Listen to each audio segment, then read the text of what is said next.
Hello, this is John Ramsey, and this is my big comeback. I've got an extra special guest with me today, Suzan Gage from the Early Learning Coalition, and good to have you today. Thank you. Thank you for being with us. You bet. Tell us a little bit about the Early Learning Coalition. Well, we are a nonprofit organization that serves 7 counties here in the Panhandle that helps families ensure that they have access to high-quality early learning experiences for their children. Well, I am someone that has experienced that, being we're involved in childcare at our church. I know that most families would not be able to have childcare if it wasn't for what you do. Yeah, it's expensive. And so you do the whole 7 counties. Which ones? So we've got Bay, Calhoun, Gulf, Franklin, Jackson, Washington, and Holmes. It's a big area. It is a big area. Do you know about how many kids? A bazillion. No. Yeah, I bet. I can imagine 7 counties worth of children. That's a lot. We have about 2,400 in our school readiness, our tuition assistance program for childcare, and about 1,300, give or take, maybe a little bit more, in the VPK programs across the 7 counties. That's fantastic. Well, and you do other stuff besides the daycare centers, the child care centers. What are some of the other things you do? We have some amazing programs. One of them is called Help Me Grow, which is a developmental screening program for children birth to age 8. We have a program called Early Childhood Care Coordination. We call it EC3, so I had to think about what it's called, what its real name is. And that's a program where we assist families who their young children are experiencing big behaviors. Yeah. And they're needing just a little more assistance, learning a little bit more about how to handle that and helping that child be successful in their childcare environment or their home space. That's wonderful. It is. That's been a very exciting program that we work in partnership with Northwest Florida Health on that one. I don't think people realize how much you all do. But it's all children focused. It's always children. Is it all preschool focused? No, really. I like to think it's prenatal up to about, with our Help Me Grow, it's age 8. But we can do 8? Yeah, age the 8? child care assistance up through age 12. Oh, wow. Yeah. Wow. Yeah. But our primary focus is that birth to 5 space. That's wonderful. So how did you get in this line of work? The universe placed me here. Yeah. Seriously. Never thought, never dreamed, never anything about early childhood ever in college or anything like that. And I met my predecessor through a different job. And she had such passion and purpose. I said, got to get a chance to work with her. And I hounded her until I had a chance to work with her. Wow. Yeah. She must have been a very inspiring person. She really, really was. She's 5'2", I think, on a good day, and just a powerhouse. Truly loves children and families. Yeah. And I learned the good stuff from her. And she pushed me the right way that a mentor can. That's and only good. the way a mentor Thank can. God for mentors. Yes. That's a great thing. Yeah, she knew how to push the buttons in a right way, and just I think divinely. So where are you from? Where were you grow up and all that? Sure, I grew up in Montgomery, Alabama. Montgomery, Alabama. Yes. Did you go to school up there? I did. Where at? If I would have not moved my senior year, in the middle of the senior year, I would have graduated from Lanier High School up there. And how about college? College, I went to Auburn University Montgomery, got my bachelor's degree there, Great. and then I have a master's degree from Troy in post-secondary education. I love Troy. It's a great school. And another master's degree from Troy in clinical mental health counseling. Just wanted to collect them, I huh? guess so, Yeah. Yeah. And so when you started, how long have you been in early learning? I've been at the coalition for, 18, 19, 20 years. I don't know. Oh, It's my been goodness. a while. You've been there a long time. I have. Yeah. I came on as the education, the equivalent of education services director. And how many coalitions are there in the state of Florida? There are 30 across the state of Florida, ranging ours and our sister coalition to the east of us, Tallahassee area, have 7 counties. And I imagine some of the big cities have one for just their whole city. Exactly. Yeah. I mean, they have the budget of a small country. So Yes. yes. Those are big areas down there. There are. Booming and growing. Yes. So do you get most of your funding from the state, the federal? Where? Right. So, our complicated question. Do we have a couple of hours Yeah, to talk? yeah. We get most of our funding from the federal government that passes through to the state, which passes through to the Department of Education, which passes through to the Division of Early Learning. Wow. Which eventually lands in the early learning. The bureaucracy, I can't imagine. It's amazing. Like getting It's veterans amazing. benefits or something. Yes, yeah. Follow the money. I'm telling you, I'm hoping that we'll see a reduction in some bureaucracy with things, because it is hard for sometimes to get it where it's needed, Yes. where it's needed. And I Yes. know, and I was surprised in the last presidential debate, they brought up about childcare and both candidates just floated by it, never addressed it. Yeah. And it's the greatest need in our country. It is. It is. It's a huge need, and it's a huge barrier to growth in a community. But it's like the secret blessing of a community. Yeah. And when I think a community can embrace childcare, embrace early learning, and embrace what it means to be ready for school, that's that before you start the compulsory school age stuff, then the world is their oyster, and the potential of their youth and their future workforce is just unlimited. And ages 0 to 5, the infant to 5 is where all the big forming happens. Oh, absolutely. Moral character, compass, all that identity, it's all established then. It is. And, at the Early Learning Coalition Northwest Florida, we believe that parents are a child's first teacher. Yes. And that in conjunction with those other early learning experiences that the family chooses for them, they start that trajectory for future school success. Exactly. But it starts at home. It starts with the families. And we get to work with other community partners and places like yours and other child care centers, other enrichment programs, just to continue that trajectory for success. I really see, one of the biggest problems that we see is autism spectrum. Oh, sure. And it's not, and the difficulty in preschool is, the parents accepting that their child may need the help. Because, of course, I know some parents that came in and identified it to us, and, it was pretty obvious that the child needed some help. And they got the help, which helps them deal with it before school. Sure. And deal with what that child's going to need, whether it's a sensory issue or a learning or what hearing or whatever, or just there's a multiple things that they deal with. And if they can identify here's what they need, here's what would help them, what happens is they get the child the help they need so that they've dealt with those bigger issues before they start school. But the biggest problem we have is when we have parents that we say, look, we see signs that your child is going to need some extra help with some things. And they say, no, that's not it. You're wrong. It's the teacher. And we try all the teachers. It's the school. And they go to another school or whatever, and they run into the same thing until they get to public school and they tell them the same thing. Right.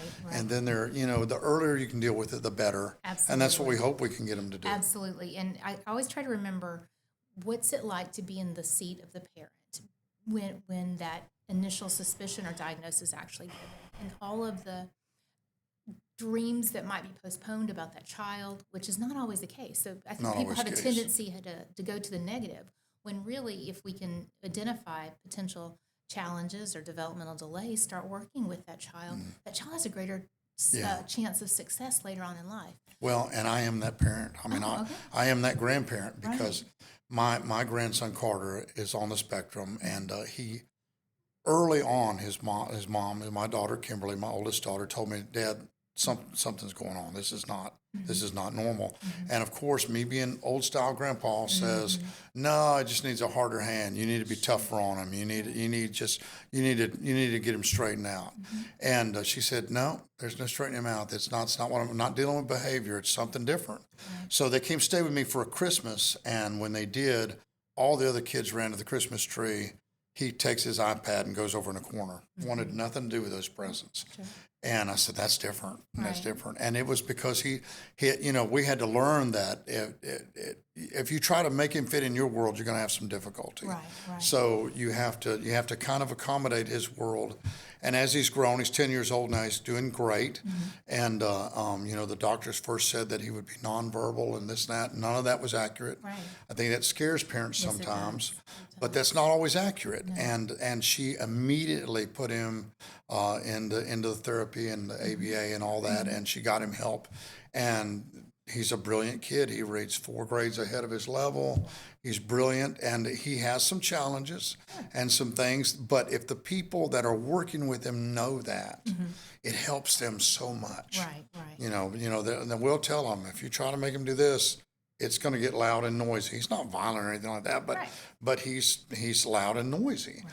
And if they can work with him, they can get a lot more done, and they've learned to do that. Well, the great thing about here in Bay County and surrounding counties is we have people that can help families with the diagnosing, with the supports up until the time that they can start getting their therapy services or whatever course of Yeah. intervention the family decides to do. That's one of our programs Yeah. that we do. I'm not an autism expert, and my staff Yeah. aren't autism experts, but we connect with people in our community who Yeah. are, and try to support the family during that process. But you help them with it, getting that screening and all that. Yes, help That's them so screen. important. It is, and it's a free service, Yeah. which is important as well because it's oftentimes. And see, these kinds this of is things even if cost they're money. not in child care Oh, center or something. absolutely. Yeah, and, yeah, yeah. and that's the stuff that you all do that everybody needs to know that you're doing. Yeah. If you live here in this area, and I say area, shoot, you can live in Leon County, and we're going to connect you with the people in Leon County who do the same type of thing that we do. The important thing and the thing that we want to do is make sure that families know how to make those next steps for their child. Because we want children ready to learn. It's a scary thing. It is a scary. It is a I've scary raised thing. my husband and I had 3 kids. Yes, Yeah. yes, and they're all functional adults, and we love them very much, and we're very happy. But I'm not going to pretend that it was a hard thing. I mean, an easy thing. There were challenging moments. There were times where I wish, even in spite of my education and my experience, I missed that my oldest needed glasses when he was born. I missed that my oldest has ADHD. He wasn't diagnosed until he was actually in college. We just thought Ben was Ben. He was just unique and exciting. So being an expert doesn't necessarily, or not being an expert, but being in the field and being around this work all the time doesn't mean that you're going to know everything there. And so again, when families come back with the information sometimes that they're afraid of hearing, we want to be with them and support them through this process because there is a light at the tunnel. This does not mean that your child will not do all the things that you dream that your child will do. It just means the path might be a little different. That's right. The path may be different, but you can do it. Absolutely. So what if what's the biggest challenge with ELC? Is it funding? Is it personnel? Oh, What no, is it's it? not. We have the best team in the whole wide world. How many employees or associates do you have? We have about 46 full-time for the 7 And that's for the whole counties. 7 counties. Are they centralized out of one office or spread out to We each have county? 3 offices in our 7 county service area, and they are, some of them out of the office, but the majority of them are what we call field staff or field-based, or they work from their home. So we can be closer to the people that we're actually So where is working. home base? Is it Chipley? Our corporate office is in Mariana, Mariana? and we Close? have an office in Bay County Yeah, and another office in Chipley. great. So does each county have an office? No. Some of those are just field agents. Some of yes. Okay, that's great. So what is the greatest challenge? The greatest challenge that I think is always going to be funding and being, I'm going to go back to that. There's a part B to that one. Funding, fully funding the needs for the community.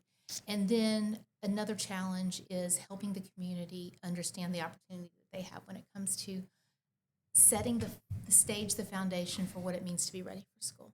Yeah. We think somebody else tells us if we're ready, if our kiddos are ready for school. Well, no, somebody else has a measurement that says this child can do this at a certain, on a certain day. But what does it mean to be ready for school? And your idea of what it means to be ready for school might be different than my idea or different than my staff's idea or any other parent that you stop and ask. So, I've talked with our staff about this, and I've talked with some other community members. What does it mean to be ready for kindergarten or to be ready when you go to school? And how can communities help support families and those who work with those children so that they are ready for school? Yes, it's important. You want them to start off right. Start off on the right foot and go a long way. And I think it's great that you're such a great resource to help them with that. And I think that was not always the case, or it wasn't. I don't remember when I grew up. I don't remember anyone trying to help us. I wonder when that started. I wonder when all that started. Right. But it's good that it's there for families. We're going to take a break. We'll be right back in just a moment. Are you ready to connect your organization with an audience that is eager for inspiration? The My Big Comeback podcast, hosted by John R. Ramsey, shares powerful stories of resilience and redemption featuring guests who have turned life setbacks into major comebacks. New episodes drop the 1st and 15th of every month. For those interested in being a part of this community, sponsorship opportunities are now available. To learn more, contact Meredith Cobb at meredithcobbhwc@gmail.com. Let's make a big comeback together. Hey, this is John Ramsey. I'm back. I've got Suzan Gage with me from the Early Learning Coalition. So what does a typical day look like for Suzan? Where does it start? What are you doing? Meetings or Typical day phone calls? starts at 1,000 emails? 5 a.m., 5:15 a.m., 5:30 a.m., just whenever I actually roll out of bed, because my husband's usually awake. He works on Eastern time, so he's already up and doing the thing.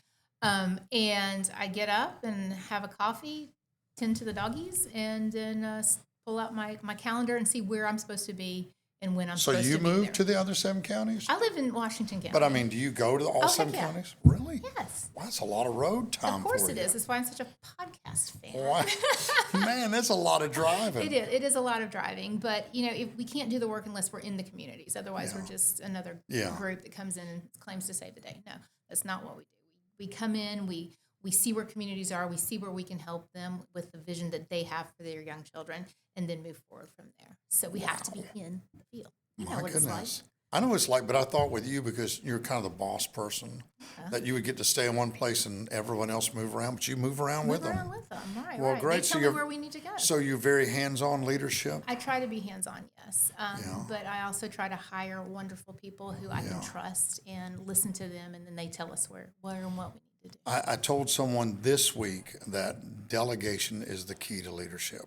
It really is. If you can't delegate, you can't lead. Delegate and release. Because Right. you're going to be tied up too much. If you Absolutely. can't delegate, you're just going to be swamped. You're going to be able to do a very little bit, and that's all. Well, and that's right. And then it dies with you whenever Yeah, you it leave, dies with right? you, Otherwise, yeah. this way I'm able at least to be able to pass on my enthusiasm, and then they take it and then they make it their own. So with your leadership, you travel around, you visit the offices, you work with I guess you don't work with the individual cases though, huh? I might get involved. Yeah, well, I mean, what's the point of having somebody who's Yeah. in charge if they can't offer a little insight and Yeah. expertise every once in a while? But everything doesn't have to come through me. We have a staff. The staff is very knowledgeable in the things that they do. And my style of leadership is to be able to trust but verify, little Ronald Reagan kind of stuff. Yeah, the 80s trust but baby that I verify. am. Yeah. Yeah. And see where I can offer guidance, but Yeah. I'm not telling them how to do You don't it. micromanage. No, sir. But I've heard it like this. People don't do what you expect, they do what you inspect. So they know if someone's looking at them, at least they know, someone's going to look at this, I need to do my job. So you mentioned the word funding and budgeting. What kind of budget are we talking about a year? So our funding is budgeted by the legislature, and it has varied from year to year according to whatever's going on. Hurricane Michael, we saw an influx of dollars, and then with COVID, we saw an influx of dollars. But right now, we're about at $19 million for the school readiness program for all years, of which about 84.3% goes directly to those businesses that are doing the child care. And the rest of it goes to support the work that's going on to support the people doing the That's child not care. as big a budget as I was expecting you What to were you say. going to say? What were you thinking? I I'm thought curious. I thought it was closer to the 100 million. Oh, don't I wish? Yeah, that's Do a you lot. can you imagine what we could do with $100 million? But then again, that's just the 7 counties. Yes, that is just the 7 counties. I'll imagine it's almost $1 billion. $1 billion across the state of Florida. Wow, that's still not enough money It for is us. not. We are. How do we get you more? We help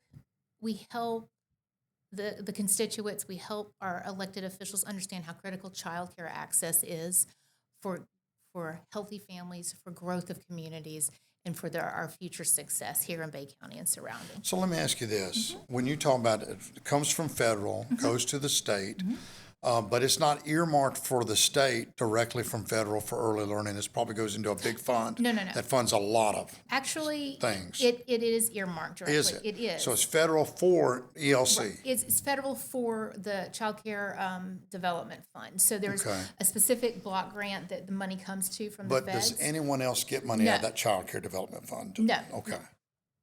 Good. Kind of. Too complicated, too nuanced. Okay. But the simple answer is Yeah. no. It is directly for child care tuition assistance as the Florida has set up their program. So how do we get you all more money? I mean, we got to get it from the federal government? Well, I mean, there's always ways.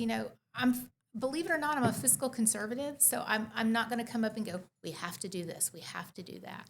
We have to figure out. I see a lot of way. families, though, that need more help. They do. They need more do. help. But you can only spend $1 once, Yeah, right? And yeah. there's so many needs are great. Yeah. So what are new and innovative ways to look at funding?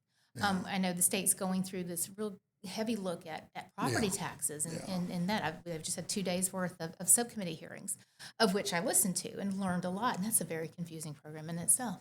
But I don't want to ever say this is the one way we must do it. I Yeah, think we need to bring people together and say, how can we? Because different parts of the community understand things from different perspectives. And if I only see things from my perspective, my only answer to you or anybody asks that question is, Oh, yeah. give me money. more. Give No me more money. Yeah. Different, let's look around the communities or around the state and see how other states fund stuff. Some other states have taxes. Some states have children's services councils. I'm not states. Some counties in our state.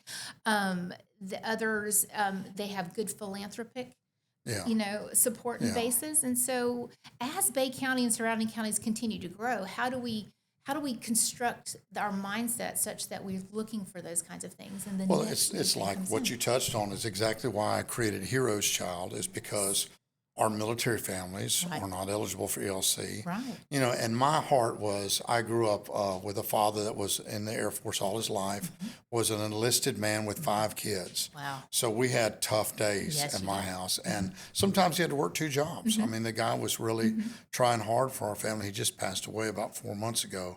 And it was a thing of, I saw him work hard all his life. And, when I have a military family that says, how much is it? We tell them how much it is, trying to pay our teachers a good rate and take care of all the things we need to take care of. Right. And I find that, that they're not eligible for ELC. So my idea of Heroes Child was to try to get them some help. I have some friends, big corporate friends. Right. And they all told me that, sometimes it's easier for them to give to a nonprofit that's not a church and this and that. And I said, well, I know who I would help with some of that money. And I said, I know some families need help. And I know with ELC, you all help so many people. And I'm not saying by any chance that you don't, because I know that childcare would just break down without ELC. It would be It couldn't challenging. function. It would be Couldn't challenging. function. And you bring up a great point. There's so many families in Bay County and surrounding counties that make just over that income eligibility threshold. I think Gina with United Way would call them our Alice families, asset Yes, limited, we talked income about constrained, working poor families. And so, this school readiness program or the child care tuition assistance program is something that has boundaries, so to speak. You can only make so much to come in, and once you graduate or once your income has reached a certain threshold, then you're no longer eligible for that program. So we're happy this past legislative session that law passed that changed from 150% of the federal poverty level of threshold to 55% of the state median income. And what that does is allow our thresholds to A little bit higher. a little bit higher, but be tied to what's going on in the state of Florida with state median income, as opposed to what's going on across the whole country with federal poverty level. Well, it's something we talked about with Gina was, affordable housing, groceries, and childcare. Yes. I mean, those 3 things, you're not going to live without them. No, you're not. And they're all high right now. They're all difficult. Which means families are having to make hard choices. Hard right? choices, very hard choices. When you look at the price of groceries and stuff, and a 1 or 2 bedroom apartment being over $1,500 a month, Right. it's tough. It is. And it then is. and because we get it, we get the shock on their face. It's how much a week, but that's how much it costs us to operate, because we buy groceries and electric bill and water bill and everything. And the same thing insurance that and went up. everything else The that a same regular thing that went up business at your has. house Yes. went up at our business. Absolutely. And we have to pay all the bills, and it's just tough right now. It's It's tough. which makes the reality that not all families can afford childcare, or all families choose to place their children in childcare. Because there's some families that say, I'd much rather my mother or their grandmother take care of their aunt or their neighbor down the street. So again, at the coalition, it's not just childcare tuition assistance and voluntary pre-kindergarten. It's those high quality early learning opportunities that we can have for all families. So if a family by choice, because they want to and they can, or by choice because that's the only choice that they have, we want to make sure that they have opportunities to make sure that those children are ready for kindergarten. Hey, I'm all for grandma watching the child, because I think it's the family connection is always more beautiful to me. Absolutely. We're here to help the families that don't have that choice, but it's always better if you've got a family member that can do it, and it's not a hardship on them to do it. Right. I think it's a good thing. I think that, and that's something that we see fewer and fewer, the family, just because of the Well, 'cause reality of grandma's life. working. Grandma's working too. That's the Right. reason you don't see that, is because everyone Everybody's working to pay in for the house, childcare. if we could Pastor, if we could get the dog a job, we'd get him one. I mean, that's everybody's true. working. And my dogs are pretty cute. Yeah, They might bring they in a few might bucks. could, Okay. But when we're thinking about the families, and we're thinking about what we want them to be able to have access to, we just want to make sure that no family feels like they're out there on an island alone, because you're not alone. It might feel like you're alone. It might seem like you're alone, and at 11 o'clock at night when you're exhausted and the kids are asleep and the house looks like, a mess and laundry's got to be done. You're not alone. There are people here that can help you in this process. Yeah. And, reach out to us at the coalition and let's see what we can do. Yeah. Well, and this, when people talk about, we have 27 employees, so we don't have enough to have health insurance yet. We need above 50 to have health insurance. And I always tell them the one benefit that we can offer is free childcare. Absolutely. And you'd be shocked that people say, that's a great benefit. We'll take the job. Well, it's funny that a family in the time of their family unit have the least amount of resources, i.e. when they're first getting married, that we give them one of the most expensive costs to have to burden. You can't take out a low interest loan usually for childcare, like you can for college or something like that, right? Nobody, or very few people, gift and scholarship for childcare. So programs like yours and programs like ours, again, combining the resources, getting creative, getting purposeful about what the community is doing in childcare. I think it's one of the solutions. When you ask, how do we get more money? I think we get more creative with how we come together and support each other through this process. That's good. Well, and I know that, how many child care centers in town do you know? This may not be a you question, but for child care centers that are contracted with us, we have about 55, 56 in Bay County. And then collectively, we have almost a little bit under 90. I know that FEMA had told me that several of them got damaged during the storm. They did. I think most of them came back, not all of them. I know we've got a couple of new ones in town, but I know we've lost a couple also. Have. So I don't think that was a real big net gain on that. I don't think we've had a big net gain. And part of the challenge with childcare is ensuring that we have qualified staff to work in childcare. Yeah. And that seems to be That's one of my the number one challenges. problem. Exactly. Staffing. Staffing. They've got to have basic training from the Department of Children and Families and a few other things Which they've made really, really good, really easy to do. They have, because those are at no cost now. And but it takes time. Takes time. And I don't know. I like to look at, when I speak at a group of people, I look around the room, it's like, how many of you want to spend your day with 11 2-year-olds? And, I don't get many hands that raise and say, hey, pick me, choose me. So it takes a special person to work in childcare and early It learning. does. Yes. It does. When I walk in one of them classrooms just to check on some, I'm never in there because it's not what I do. Right. But when I walk by or stick my head in the door, it's like, the person in that room has to be called to that. I believe that you do have to be called. It would get to you after a while, but they love it. They people do. that their heart is really in it, they love it, they just do it. And we have some teachers that have been in this field for 20, 25, years of doing this, and they have such wisdom and experience. And these are the women and men who may not have an associate's or a bachelor's degree. They have their CDA, but their experiences are so, so genuine and real. That you're just, I'm grateful every day. People think, hey, Susan, why aren't you in the classroom? It's like, I don't want to work with kids. I want to work with the people who want to work with kids. It's not babysitting. It's not babysitting. It is learning. It is growing. It's socializing. All those things. Which again starts back at home with the family. It starts back at home. It Yes, does, sir. and you can tell when something's going on at home. It shows in your children Yes, it does. immediately, and it's something you got to pay attention to. We're going to take a break, and I'm going to come back and we're going to talk about some personal stuff. I'll be right back in just a moment. Heroes Child is a nonprofit organization that is on a mission to help community heroes with the everyday cost of childcare. We know that heroes like our military personnel, first responders, and foster families need care for their children. Heroes Child awards these families scholarships that go to help pay their childcare tuition. Use the QR code on the screen to donate now or visit heroeschild.org today. Hey, I'm back. I've got Suzan Gage with me from Early Learning Coalition. We're having a great time talking about all the things that they do to help our children in our community and the 7 counties that they serve. But, I want to talk to you a little bit about the person of you. So tell me some goals. And one last Early Learning Coalition. Sure. What's some goals that you all want to see in the next 5 to 10 years? Some things that you'd like to maybe expand to or see more of? We want to be known as the early childhood experts in our area. Ideally, we'd love to be known across Florida, but I'm willing just to take my 7 counties. So we want, whenever anybody thinks about something going on with children ages birth to 5, I want them to think, oh, we need to contact the Early Learning Coalition. So that's our main goal.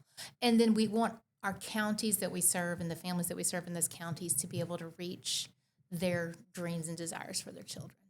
We don't exist without the communities and the families in the communities. So it's important for us to be an asset, a resource, and a support for them, not necessarily to dictate or drive what we think needs to happen. That's good. Yeah. That's good. And I think what I learned today is that all of this stuff that you do that's beyond childcare, with me being involved in childcare, that's my focus, what I'm looking on. But you do a lot more outside that. Even families that are struggling with something, maybe what they need to do is call you first. Yeah. Because even if you're not, that's an area you don't help them, you know who would. Right. We have a great team of people who are trained in the resources and can connect them with the people that can help them better than we can. We don't claim to be able to do everything, but we can help you on a path to get to somewhere that you can get the assistance or help or support that you need. Yes, sir. So what do you do outside of work? Oh, my gosh. What do I do outside Tell me of about work? a hobby. A hobby. Play golf, you fish, hunt deer. What is it? I love reading and listening to podcasts and YouTube videos about things that I don't know anything about. Yeah. My current fixation is on, don't laugh, okay? It's like the Trojan War and Thucydides and the history of warfare. I love that stuff. love that stuff. And what it was like then, right? We made our kids take Latin as their foreign language, and I really believe if you don't know your torture them. I did, yeah. and my husband and I, that's our language that we spoke, so we couldn't help you speak anything else, but we could help you with Latin derivatives. But I really believe what we learned or what we can learn from our past is really going to help influence where we're going in the future. So if it's Roman history, if it's the history of warfare, if it's World War II history, I love history. And I love history. The internet has so many rabbit holes I can go down. So. My favorite reading is historical fiction. What did you read this? All the Light You Cannot See? No, I have not. It's the greatest book. Great World War II book. Fantastic book. I like historical fiction, but I read a book called Nazi Billionaires, a terrible sounding title, but really what it's about is the companies that went broke during World War II and the companies that became like Volkswagen and stuff. That's one of the largest companies in the world. That rose from the ashes of World War II. And it was them surviving Hitler. Right. Even about him putting some of the big bankers in jail and everything, and the Rothschilds, the senior Rothschild person was actually held in prison until they wrote Hitler a check. I mean, paid him. They had to pay him. They had to pay a ransom to get him out of prison. Yeah, I'm at a bit of a disadvantage. I don't like fiction per se. I like nonfiction. You like nonfiction, but I love the stories and the history. Well, have you ever read *Sapiens*? *Sapiens* is a great book, and it's about humanities, but it takes you through the history of every major thing. You know how we changed from being foragers to settlers and farmers, and became this and this became that, and it's a great book. We've got a very eclectic group here. Yeah, I like this Killers of the Flower Moon. I didn't like the movie as good as the book, because the book is about the beginning of the FBI. The FBI was formed and created from the case that was about the Osage Indians oil war that was going on. There were people that were killing them to get their oil rights.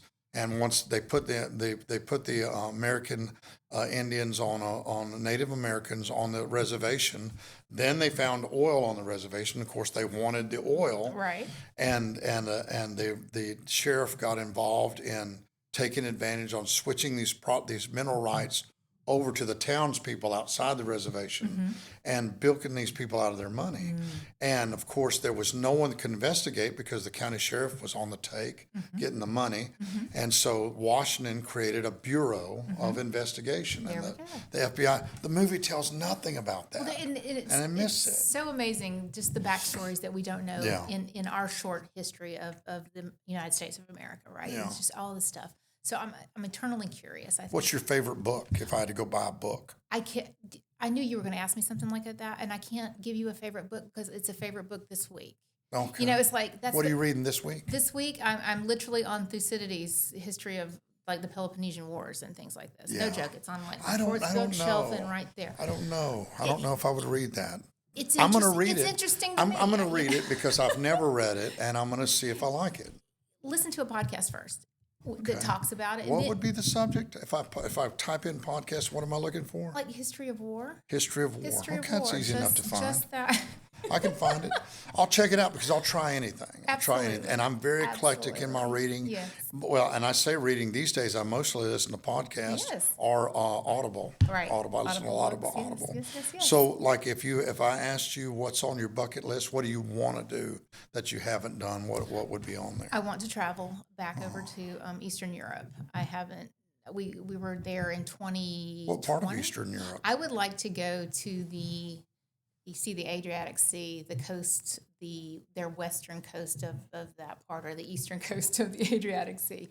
I was in Budapest and Bratislava and those former Soviet satellite Like areas. Slavic nations Yes, and all, yes, yeah. And so I'd like to travel some more over there. Yeah, that's interesting. I mean, yes, I go to England. Yes, I go to Paris. Those kinds Yeah. of, but I would really like to get That's some probably places. next on my list is during mainstream Europe, Right, London right. and Paris and all that. Right. So that's something I'd love to do, but we've got, kids and family stuff. and Yeah. Trying to pay off a few things. So, collective effort to Yeah. get finances funneled Yeah, a certain yeah. way, and then I'll be Yeah. able to do it. Travel, that's good. Oh, you know it. What else besides travel? Anything else? We got some travel up to Virginia coming up pretty soon. That's nice. That That's is. We have a nice. son and his fiance that's up there. Have you been out So, west? Actually started college out in Arizona. Oh yeah. Yeah, So yeah, you've yeah. been out west. I've been out west. That's as west as you can get. Well, California I've been to. California. Yeah. But I like the South. Arizona and New Mexico feel like out west. Yes, they do. They do. I miss the trees. I miss the people. And I remember calling my mom, going, "Mama, I got to get back to the South. I'm sorry. I'm coming back home." It's like a different landscape. It is. It's like a different planet. It is. Arizona and New Mexico It feel like you're is. on a different planet. It is. And I'm Southern. What can I say? Yeah. No yeah. apologies. Yeah, that's great. Yes. That's great. So, like, what about like a favorite movie? A favorite movie? You like history movies? I'm No. just like, yeah. Not much into I'm movies. not a big movie That's fan. So okay. you That's you good. talked about I knew there was a movie out, but I haven't seen it yet. Yeah. They can only put so much in a movie. When you're thinking you're listening to a book that's 14 hours or 16 yeah. hours, I mean, they're going to try to squeeze Sure. the highlights into a movie, Sure, and that's sure. that's all they can do. So, is there any like you mentioned the person that inspired you Yes. and all? Are you still around that person? I get to see her every so often. Her name is Lynn Eldridge. Lynn and Eldridge. Is she retired? Or She is retired. I believe she does do some, or at one point in time was doing some adjunct teaching at Gulf Coast Oh. in early childhood. Yeah. So she's still around and about in there. But she just had so much passion. I love passion. So part of what makes these things work is like she mentored you, you're mentoring other people. People can't see us today, but in the studio you brought a whole crowd of people with you, all of your experts, and that's what it takes. So, in mentoring people, it's important to mentor people and to teach them what we're doing so they can carry on and stuff. How does a person get into this line of work? I mean, you're looking at the college students or even the high school students. What kind of degrees, what are they looking at to get into this line of work with helping children? I think it depends on what section of the work you want to, Yeah. do. I tell a story, and Lindsay, I hope you don't mind me telling the story. Lindsay had come into our office to enroll her child in voluntary kindergarten. And she said, we started talking, blah, blah, blah. And then I think a while after that, she applied for a childcare resource and referral position. And I saw her name I think one of our other direct managers at the time said, "Hey, this person Lindsay, was a parent. I said, let's bring her in. And I looked at her and I said, tell me what you would do differently since you're a parent. Yeah. And she told me exactly what she Wow. would do differently. And I said, this is the person we need to hire. Yeah. Because she didn't know me from Adam or Eve for that matter. And she told me what would do differently. Wow. And from that point, I've been able to work with Lindsay through different roles in her career at the coalition and watch her grow and develop. That's great. Not because of what I do with her, but what she has the capability to do. So what I try to do with me and the people that I work with is, as much as possible, create experiences or make connections for them to be able to be the best that they can be. Because it's not about me. It's not about you. It's about what they can do. That's and right. At the end of the day, that's all I can do. So really, I mean, people that are studying, social services, yeah. people that are even accounting. Sure. What else? What other kind of Okay, fields? so, if you want to work with children, you've got the early childhood education, Yeah. elementary education, you've got ABA now, you've Yes, got mental ABA, health, you mental have, health. your subject matter stuff. And then when you look at the other functions of the organization, your Yeah. basic business accounting.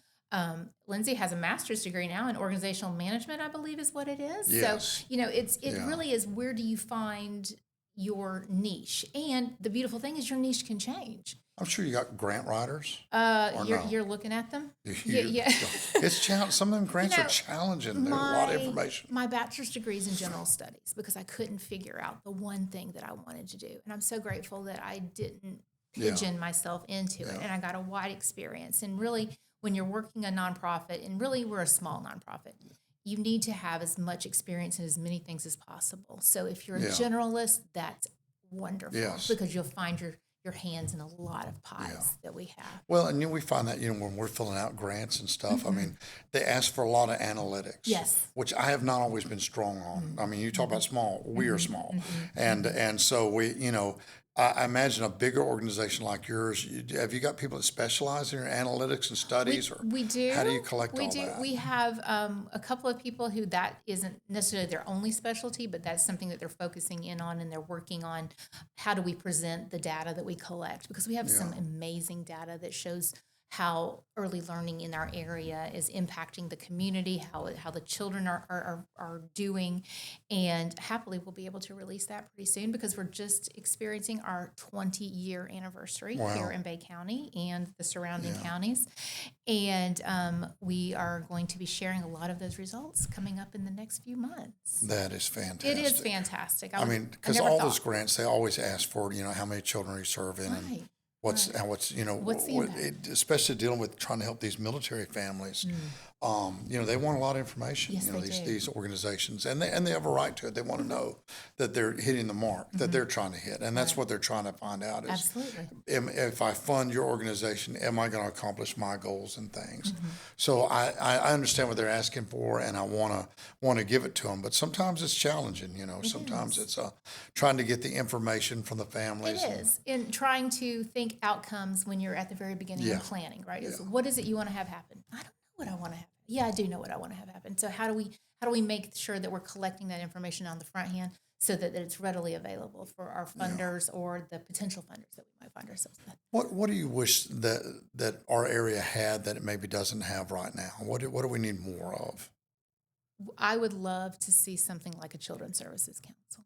Yeah. I really would. I would love to see a place or an entity, a body that was able to look at the needs of children across the spectrum, across all age groups, and to be able to provide resources for nonprofits and organizations who serve those children to try pilot programs or special programs to see if they can scale them up to make greater impact. Why don't you start one?